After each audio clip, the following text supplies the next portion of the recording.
The stars looked different now. Commander Zathara pressed her webbed hand against the cool metal of the observation deck, watching the lights of New Geneva sparkle below. 3,000 years had passed since the last human ship left Earth, and the planet had flourished under Valthari care. The blue oceans belonged to her people, the Hydrozans. Their cities floated beneath the waves, connected by streams of light that pulsed with the rhythm of their collective heartbeat. On land, the insectoid Chittick had built towering hives that reached toward the sky, their chittering voices creating a constant hum of activity. Above them all, the energy beings called Luxari danced through the upper atmosphere, their forms shifting like living aurora. Earth was peaceful. Earth was prosperous. Earth was theirs. "Commander," a voice crackled through her communication implant. "Deep space monitoring has detected something unusual." Zathara's gill slits fluttered with annoyance. She had requested quiet time to review the morning reports. The archaeological teams working in the old human ruins had found another cache of their primitive technology. Nothing threatening, just curiosities from a dead civilization. "What kind of unusual?" she asked. "Ships, Commander. Large formations, moving at incredible speed toward our system." That got her attention. Zathara turned away from the window and activated the holographic display in her command center. The three-dimensional star map flickered to life, showing the outer edges of their solar system. "Show me," she commanded. The technician, a nervous young Chittick named Clickstar, manipulated the controls with his forearms. "Here, Commander. At first we thought it was a system error. The readings are impossible." Zathara studied the data stream, hundreds of objects, each one massive, moving in perfect formation. Their speed was beyond anything in the known galaxy. Even more disturbing, they were slowing down in a controlled manner, which meant they weren't asteroids or natural phenomena. "How long until they reach us?" "If they maintain current deceleration, 17 days, Commander." "Have you identified their origin?" Clickstar's compound eyes clicked nervously. "That's the strange part. The energy signatures match some of the artifacts in the human ruins. The computer keeps saying they're human ships, but that's impossible. Humans have been extinct for 3 millennia. Zathara felt a chill run through her amphibious body. She had studied human history as part of her archaeological training. They had been a violent, self-destructive species that had poisoned their own world before finally destroying themselves in a series of devastating wars. The Valthari had arrived to find a planet covered in ruins and radiation, with no living humans anywhere. "Run the analysis again," she ordered. "Check for errors in the sensor array." "Already done, Commander. Results are consistent." The holographic display updated, showing more detail about the approaching fleet. The ships were enormous, dwarfing anything the Valthari had ever built. Their design was sleek and predatory, like weapons crafted in the shape of vessels. "Send a message to High Command," Zathara said. "Priority Alpha. We may have a first contact situation." Within hours, the news had spread throughout the system. The Valthari High Council convened an emergency session, with representatives from all 3 species arguing about the proper response. Some wanted to prepare defenses. Others insisted on diplomatic outreach. A few suggested evacuation. Zathara found herself appointed as head of the investigation team. Her expertise in human archaeology made her the obvious choice, though she wished someone else had the responsibility. She spent the next 3 days diving deep into human records, searching for clues about where they might have gone. The official history taught that humans had destroyed themselves, but as she dug deeper into the archives, she found troubling gaps. There were references to Exodus ships in some of the older documents, mentions of colonial preparations, and deep space missions. Most interesting of all, she discovered records of something called Project Homecoming that had been classified at the highest levels of human government. They didn't all die, she whispered to herself in the quiet of her research chamber. Some of them left. The implications were staggering. If humans had survived somewhere in deep space, what had they been doing for 3,000 years? What had they become? On the 10th day, the approaching fleet sent its first transmission. The message was broadcast on all frequencies in perfect Valthari standard language. "This is Admiral Sarah Chen Okafor of the Human Expeditionary Fleet. We are returning to our homeworld. Please respond."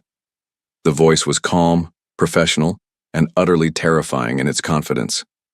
Zethara played the message 17 times, analyzing every inflection. The speaker sounded like someone who had never doubted they would succeed in whatever they set out to do. High Command debated for another full day before authorizing a response.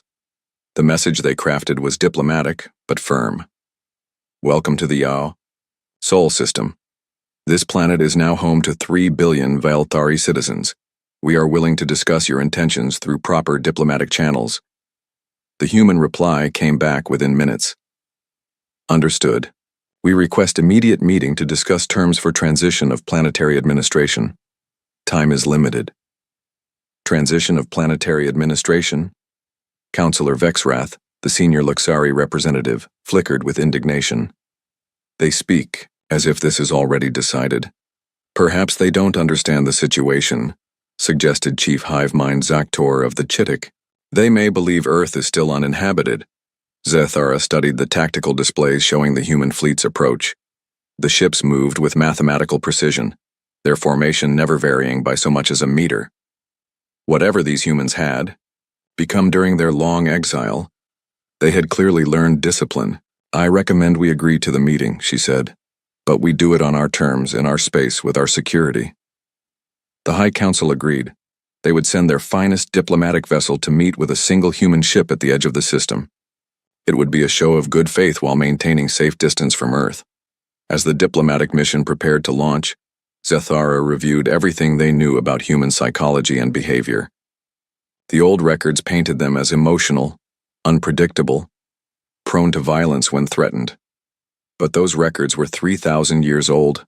Who knew what time and space had done to them? The night before the mission launched, she stood again, at her observation window, looking down at the lights of New Geneva.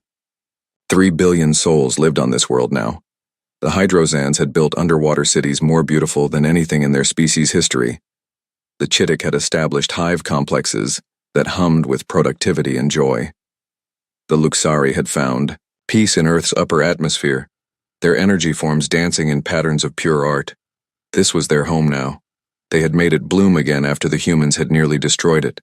Whatever these returning humans wanted, they would have to understand that Earth belonged to someone else now. The diplomatic ship launched at dawn, carrying Zethara and a carefully selected team of negotiators. They had 17 different strategies, prepared, from generous relocation offers to firm territorial negotiations. They expected to meet desperate refugees seeking shelter, perhaps a few thousand survivors in outdated ships. What they found waiting for them at the system's edge was something else entirely. The human ship was beautiful and terrible, like a work of art designed to kill. It dwarfed their diplomatic vessel, its hull seeming to absorb light rather than reflect it. Strange energy patterns rippled across its surface, suggesting technology far beyond Valthari understanding. As their ship approached, Zethara felt a growing sense of unease. The humans had been gone for 3,000 years. What had they been doing all this time? She was about to find out. The docking process took 3 hours. The human ship seemed to scan every molecule of the Valthari diplomatic vessel before allowing contact. When the airlocks finally opened, Zethara got her first look at what humans had become. Admiral Sarah Chen Okafor was tall, much taller than the historical record suggested humans should be. Her skin had a strange metallic sheen, and her eyes held flecks of silver that seemed to glow in the dim light. When she moved, it was with fluid grace that reminded Zethara of deep ocean predators. "Commander Zethara," the Admiral said, extending her hand in the ancient human gesture of greeting. "Thank you for meeting with us." Zethara reached out to accept the handshake, following the diplomatic protocols her team had researched. The moment their hands touched, she gasped. The human's grip was like holding a piece of industrial machinery. The hand felt solid as stone, yet warm and clearly alive. "Please be seated," Admiral Chen Okafor said, gesturing to the conference table her people had prepared. "We have much to discuss." As the Valthari delegation took their places, Zeth-Ara noticed more details about their hosts. The humans moved with perfect coordination, as if they shared some kind of invisible connection. Their clothing seemed to be made of material that shifted and flowed, adapting to their movements. Most unsettling of all, she could hear a faint, humming sound, as if each human carried some kind of power source inside their body. "We understand you have made homes here during our absence," the Admiral began. This was not unexpected. 3,000 years is a long time. "Yes," Zeth-Ara replied carefully. "Earth has been our world for 70 generations. We have built cities, raised families, created art and culture. 3 billion of our people call this place home." Admiral Chen Okafor nodded thoughtfully. "The archaeological reports we reviewed suggested as much. Your people have done remarkable work restoring the planet's ecosystem. We are genuinely grateful." The words were kind, but something in the Admiral's tone made Zeth-Ara's gills flutter nervously. It sounded like someone thanking caretakers who had looked after a house while the owners were away. "However," the Admiral continued, "we must now discuss the transition period. We are prepared to offer your people generous relocation packages to suitable worlds within your previous territory. Our xenobiological teams have identified 17 planets that would be ideal for Velthari colonization." The conference room fell silent. Zeth-Ara felt her teammates shock through their shared communication link. The human was talking about moving 3 billion people as if it were a simple logistical problem. "Admiral," Zeth-Ara said carefully, "I think there may be some misunderstanding. We are not temporary residents here. Earth is our legal home under galactic law. We have occupied it for 3 millennia. I understand your position," Admiral Chen Okafor replied, "and we sympathize with it. But Earth was never abandoned by humanity. We left to grow stronger, with every intention of returning. Think of it as a very long military deployment." One of Zeth-Ara's advisors, a Chitic legal expert named Krelsen, leaned forward. "Admiral, with respect, your species was declared extinct by the Galactic Council. Legal occupation of abandoned worlds is recognized throughout civilized space." Something changed in Admiral Chen Okafor's expression.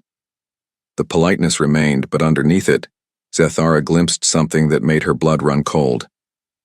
"The Galactic Council," the Admiral said softly, "operates under the assumption that might makes right. They respect whoever has the strongest fleet and the most advanced weapons. Would you care to compare our current capabilities?" Before anyone could answer, the Admiral gestured to one of her escorts. The human stepped forward, and Zeth-Ara finally got a good look at what 3,000 years had done to the species. The man was enormous, easily 7 feet tall, with muscles that seemed carved from granite. His skin had the same metallic sheen as the Admiral's, but more pronounced. When he moved to adjust a chair, the metal furniture crumpled like paper in his grip. "Sergeant Torres," Admiral Chen Okafor said, "please give our guests a demonstration of standard human physical capabilities." The sergeant picked up the solid metal conference table, which had to weigh at least 500 pounds, and lifted it over his head with one hand. He held it there for several seconds, not even breathing hard, then gently set it back down. "Enhanced bone density, muscle fiber restructuring, and integrated nanotechnology," the Admiral explained casually. "Every human now carries these modifications as standard. The sergeant here is actually below average for our current military standards." Zeth-Ara tried to process what she was seeing. These weren't the same species that had left Earth. Evolution, technology, or both had transformed them into something new. "Your people have grown," she managed to say. "We have adapted," Admiral Chen Okafor corrected. 3,000 years of colonizing high-gravity worlds, radiation-soaked systems, and hostile environments. Humanity faced a simple choice: evolve or die. We chose evolution. The Admiral activated a holographic display that showed star charts of the local galactic region. Dozens of systems were marked with human symbols, connected by lines indicating trade routes and military positions. "We have colonized 47 star systems," she continued. Each world presented unique challenges that required specific adaptations. Desert worlds taught us to survive without water for months. Ice worlds enhanced our cold resistance and improved our metabolism. High radiation systems gave us immunity to energy that would kill most species. The display zoomed in on several worlds, showing massive cities and industrial complexes that dwarfed anything in Velthari space. Our smallest colony has a population of 50 million. Our largest holds over 1 billion. We have built an interstellar civilization that spans light years, with technology your people have never imagined. Krelson clicked his mandibles nervously. If you are so successful in space, why return to Earth? Surely you have worlds better suited to your enhanced physiology. Admiral Chen Okafor's expression softened slightly. Because this is home. Every human child learns about Earth in their first lessons. They learn about blue skies and green forests, about oceans full of life, and seasons that change with natural rhythm. We have built paradise among the stars, but paradise isn't home. She stood and walked to the view screen, looking out at Earth's blue marble hanging in space. We also carry a promise, she continued. When our ancestors left, they swore an oath that their children would return. That promise has been kept alive for 100 generations. We are here to fulfill it. And if we refuse to leave? Zathara asked, though she dreaded the answer. Admiral Chen Okafor turned back to them, and her expression was genuinely sad. Then you will learn why humanity survived when so many other species did not. We do not wish conflict, Commander. We have seen too much death in our long journey through the stars. But we will have our world back. She pressed a control on her wrist device, and the view screen changed to show the human fleet. Thousands of ships hung in space, each one bristling with weapons and technology that looked like pure energy given form. We give you 7 days to consider our offer, Admiral Chen Okafor said. Discuss it with your leaders. Review your options. We hope wisdom will prevail, but we are prepared for any outcome. The meeting ended in stunned silence. As the Velthari delegation prepared to leave, Zathara found herself studying the humans more carefully. They moved like dancers, spoke like poets, and radiated the quiet confidence of apex predators who had never known defeat. During the journey back to Earth, her team sat in shocked silence. Finally, Krelson spoke what they were all thinking. They're not the same species that left, he whispered. There's something new, something more. Zathara nodded, watching Earth grow larger on the view screen. 3 billion Velthari called that beautiful blue world home. But she was beginning to understand that they might be living in someone else's house. The humans had returned, and they were nothing like what anyone had expected. The Velthari High Council met in emergency session for 3 straight days. Representatives from all 3 species argued, planned, and prepared, while the human fleet waited at the edge of their system. Some called for immediate surrender. Others demanded they fight for their home. Zathara stood before the assembled leaders, delivering her report with growing dread. Every detail she had observed about the humans painted the same picture. They were dealing with beings far beyond their ability to resist. They are not refugees, she concluded. They are conquerors who have returned to claim their birthright. Every scan we have taken of their ships shows technology centuries beyond our understanding. Councillor Vexrath flickered with indignation. 3 billion citizens cannot simply be relocated because some enhanced humans have decided they want their old world back. The legal precedent is clear, Chief Hivemind Zaktor added. This world belongs to us now. We have invested 70 generations in its development. Zathara wanted to agree with them, but she had looked into Admiral Chen Okafor's eyes. Those were not the eyes of someone who would be swayed by legal arguments. I recommend we begin evacuation preparations while maintaining diplomatic contact, she said. These humans do not seem interested in genocide. They want the planet, not our deaths. The debate continued for hours, but it ended when the human fleet began to move. Long-range sensors detected the massive ships entering Earth's solar system in perfect formation. They moved slowly, deliberately, giving the Velthari time to track their approach. It was the movement of someone supremely confident in their superiority. Admiral Chen Okafor sent another message. We are beginning orbital operations.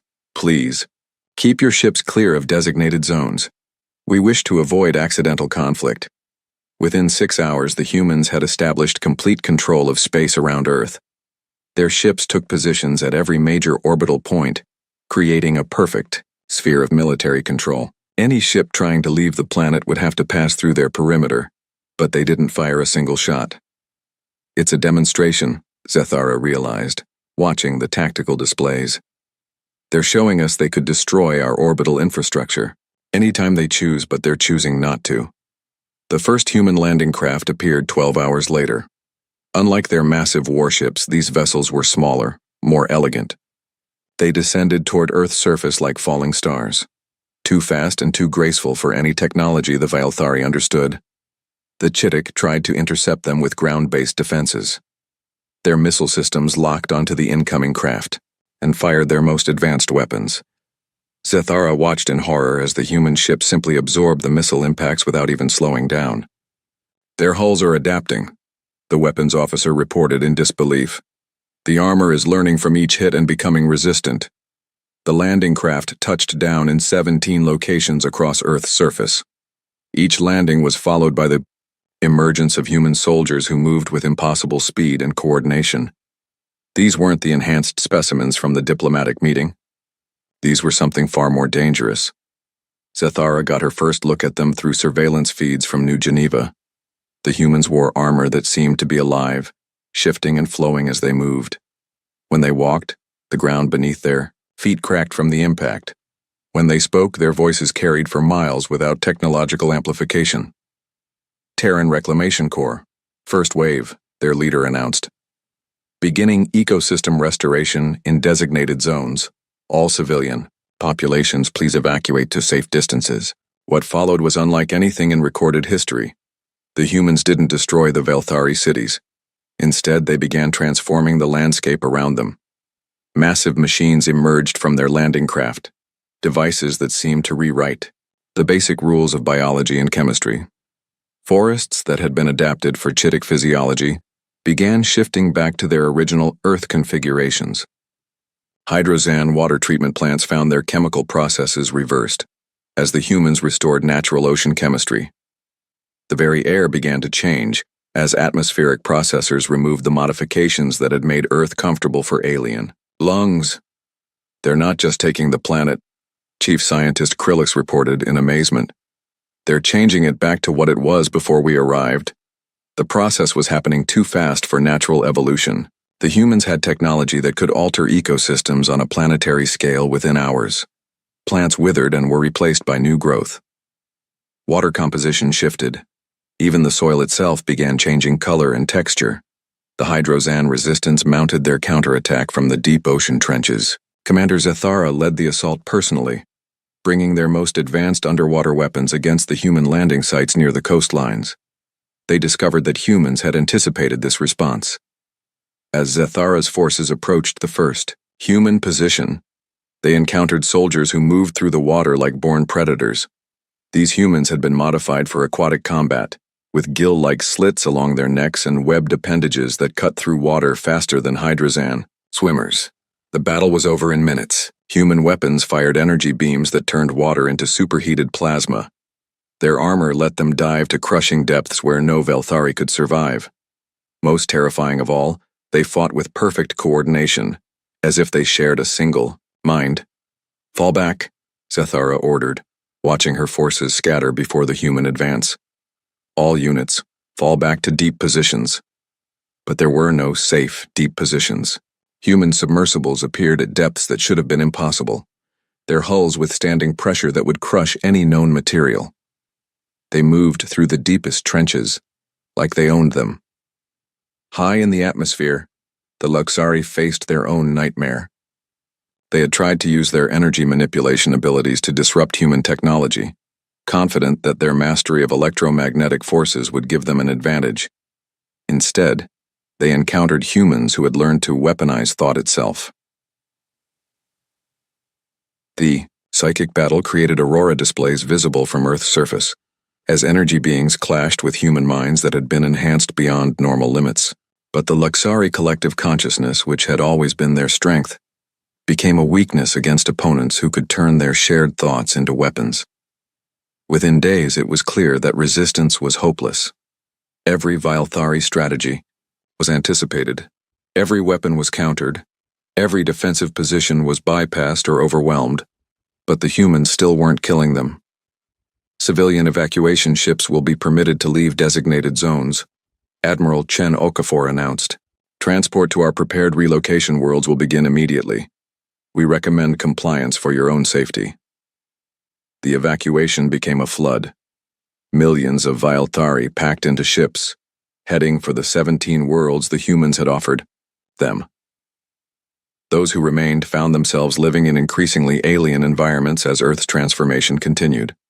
Zathara stood in her command center, watching her underwater city slowly become uninhabitable as the humans restored natural ocean chemistry. Her people were already beginning to suffer from the changed water composition. Soon they would have no choice but to leave. Commander, her communications officer called.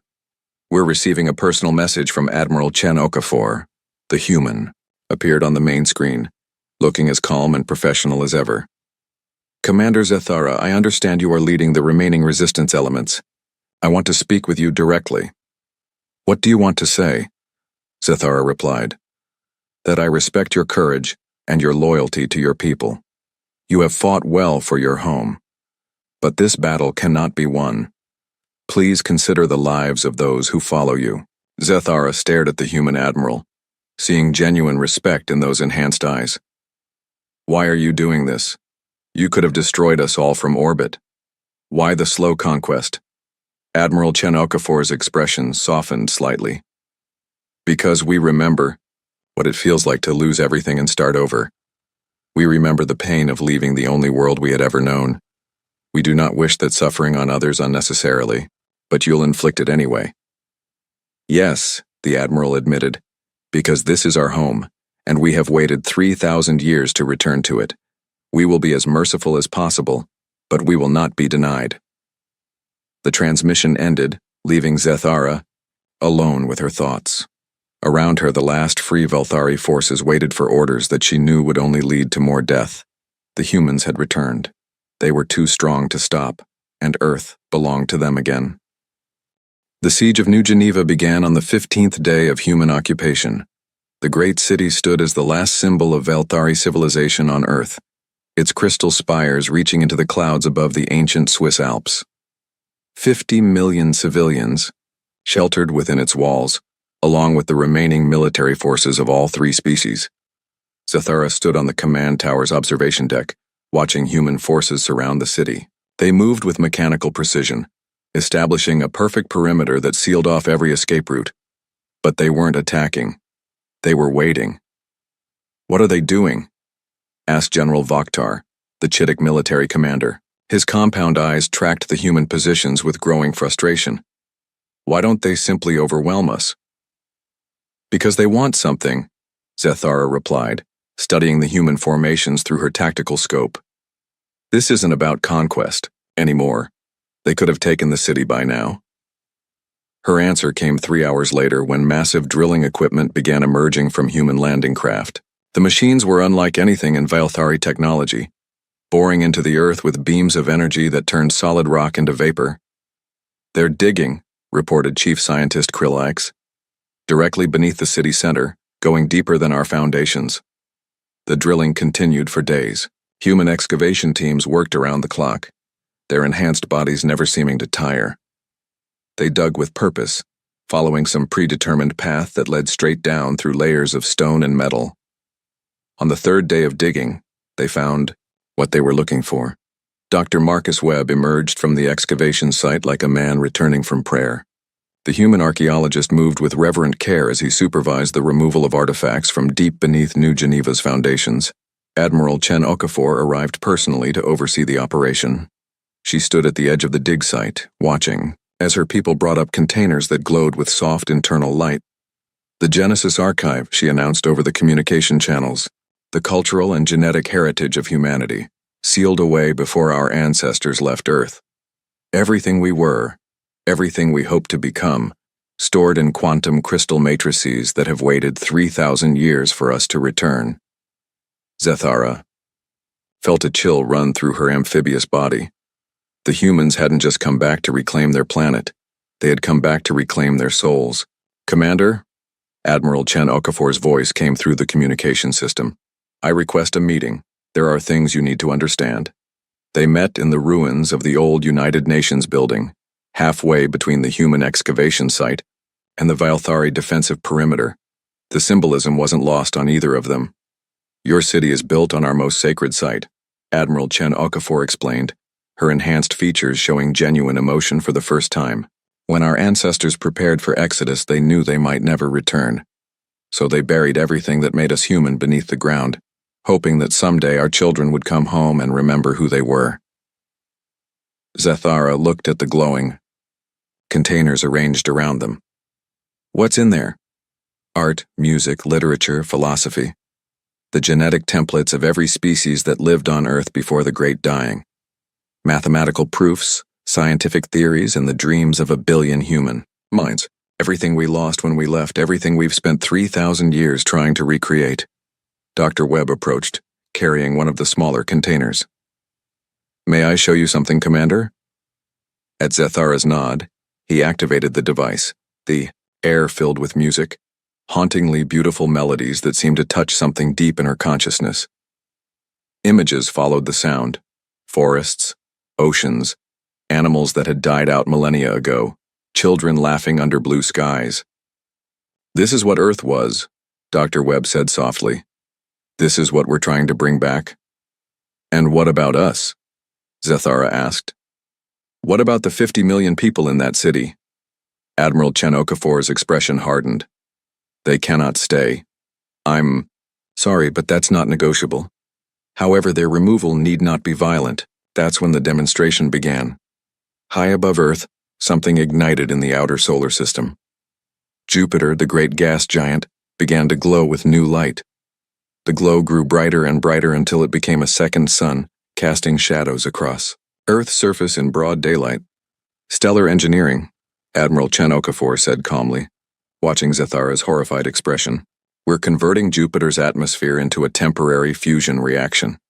Don't worry, it will burn out in a few hours. But the process demonstrates our capabilities." Zethara stared at the new sun blazing in the sky. These humans didn't just have advanced weapons.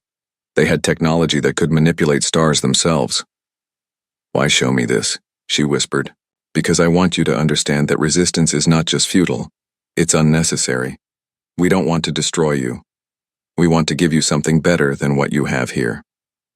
The Admiral activated a holographic display showing the 17 worlds humans had prepared for Valthari relocation. Each planet had been carefully terraformed to match the specific needs of all 3 species. Ocean worlds for the Hydrazans, hive-ready continents for the Chittic, energy-rich atmospheres for the Luxari. "These worlds are not consolation prizes," Admiral Chen Okafor continued. "They are gifts. We have spent decades preparing them, using technology and resources that dwarf anything your people have ever possessed. Each world is better suited to your species than Earth ever was. Then why do you want Earth back?" "Because it's home," the Admiral replied simply. "Because our children dream of blue skies and natural forests. Because we made a promise 3,000 years ago and promises matter."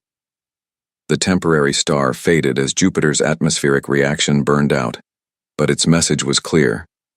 Humanity had become something that treated solar systems as construction projects. Inside New Geneva, the Valthari leadership finally faced the truth. Chief Hive Mind Zaktor was the first to speak the words no one wanted to hear. "We cannot win this war." "They turned a gas giant into a star," General Vaktar said, his voice hollow, "for a few hours just to make a point. What else can they do?" The answer came from their own intelligence reports. Human colonies throughout the galaxy had been sending ships toward Earth, carrying millions of settlers ready to rebuild their ancestral home. The fleet in orbit was just the advance force. The real colonization fleet was still coming. "How many?" Zethara asked. "Conservative estimates suggest 200 million humans in the first wave," Krillix reported, "with more following every year until the planet reaches its optimal carrying capacity." The numbers were overwhelming. Even if the Valthari could somehow defeat the military forces, they would face an endless stream of human colonists, each one enhanced beyond natural limits, each one carrying technology that made Velthari science look primitive. But the most devastating revelation came from the human archaeological teams. As they excavated the Genesis archive, they discovered that Earth's natural ecosystem under Velthari management wasn't natural at all. "They've been using our own restoration work against us," Dr. Webb announced. "Every forest you replanted, every ocean you cleaned, every mountain you rebuilt. You were unknowingly following the original Earth template stored in the archive. You've been preparing our world for our return for 3,000 years." The irony was perfect and horrible.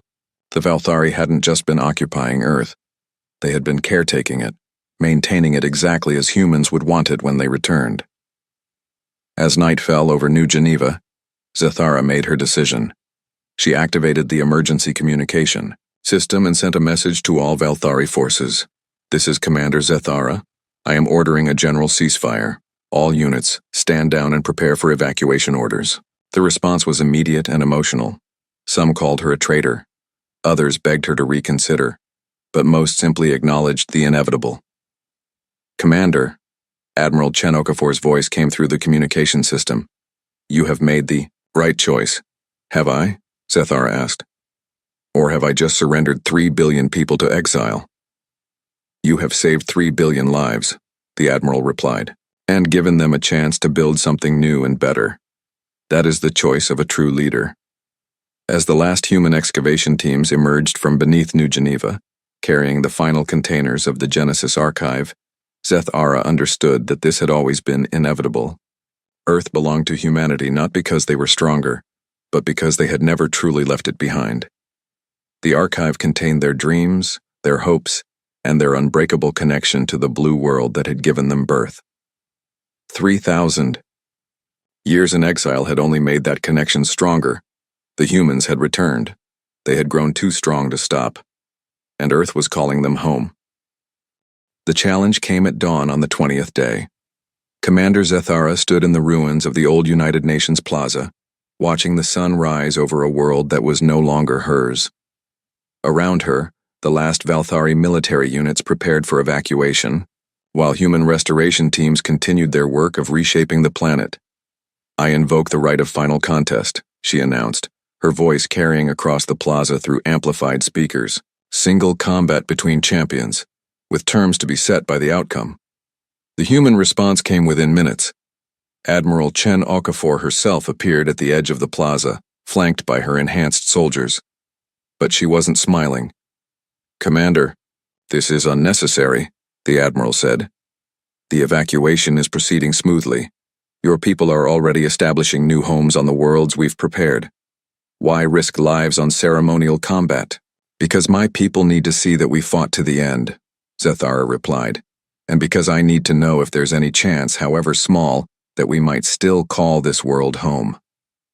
Admiral Chen Okafor studied her for a long moment. "What are your proposed terms? If my champion wins, you withdraw your forces for 100 years, allowing us time to evacuate peacefully on our own terms. If your champion wins, we surrender immediately and accept your relocation program without further resistance." The Admiral nodded slowly. "And who will serve as your champion?" Zathara straightened her shoulders. "I will. And ours will be Dr. Elena Vasquez, our chief xenobiologist." The choice surprised everyone, including Zathara. She had expected to face one of the massive Void Marines or enhanced soldiers. Instead, the humans had chosen a woman who appeared to be an ordinary scientist. Dr. Vasquez approached across the plaza, moving with the same fluid grace all humans now possessed, but showing none of the obvious physical enhancements of the soldiers. She was tall but not gigantic, strong but not obviously superhuman. When she spoke, her voice was gentle and kind. "Commander Zathara, I want you to know that I respect your courage. You fought well for your people." "As have you, Doctor," Zathara replied. "Shall we begin?" The combat area was cleared in the center of the plaza, with representatives from all 3 Velthari species watching from safe distances. Human recording devices captured every moment, while Velthari communication networks carried the event live to their evacuation ships. "Traditional combat rules," Admiral Chen Okafor announced. "Hand-to-hand only. No technological enhancements beyond those that are part of your natural biology. Combat continues until one participant yields or is incapacitated. Zethara activated her species' natural bioelectric abilities. Feeling power surge through her amphibious body, electric arcs danced between her webbed fingers as she prepared to strike. Her people were natural warriors, adapted for underwater combat and electrical discharge. Dr. Vasquez simply stood there, hands at her sides, watching with calm interest. Zethara struck first, moving with the lightning speed of a deep-ocean predator. Her electric discharge would have stunned any Velthari opponent, but Dr. Vasquez simply absorbed the energy, her skin glowing briefly as it dissipated the electrical attack. Radiation resistance, the doctor explained conversationally, dodging Zethara's follow-up strike with minimal effort. 3,000 years of colonizing systems with unstable stars tends to select for energy absorption capabilities. Zethara pressed her attack, using her aquatic-adapted physiology to flow around the human's defenses. But Dr. Vasquez moved like water herself, always one step ahead of every strike. Your combat form is impressive, Dr. Vasquez continued, catching Zethara's wrist in mid-strike and gently redirecting the attack. Hydrozan fighting techniques are perfectly adapted for three-dimensional underwater combat. Unfortunately, we've had to develop similar skills for zero-gravity environments. The human scientist began her own offensive, and Zethara realized with growing horror that she was completely outmatched. Dr. Vasquez fought with perfect efficiency, never using more force than necessary, never moving faster than required. Every motion was calculated, every strike precisely placed to disable rather than destroy. Enhanced reflexes from high-gravity world adaptation, Dr. Vasquez explained as she avoided another of Zethara's electrical attacks. Improved bone density from low-oxygen environments. Muscle fiber enhancement from worlds where everything tries to kill you. Zethara found herself being systematically dismantled by someone who was giving her a biology lesson while defeating her in combat. The human wasn't even breathing hard. The interesting thing about human evolution over the past 3 millennia, Dr. Vasquez continued, blocking a desperate strike and responding with a gentle tap that sent Zethara stumbling, is that we didn't just adapt to individual challenges. We learned to adapt to adaptation itself. The final exchange was brief. Zethara gathered all her remaining strength for one last attack, channeling every volt of bioelectricity her body could produce. The discharge was powerful enough to kill most living beings. Dr. Vasquez caught the electrical blast in her bare hands, absorbed it completely, then redirected it harmlessly into the ground. In the same fluid motion, she stepped forward and placed her hand gently on Zethara's shoulder. The touch was enough. Zethara felt her legs give way as every muscle in her body went limp.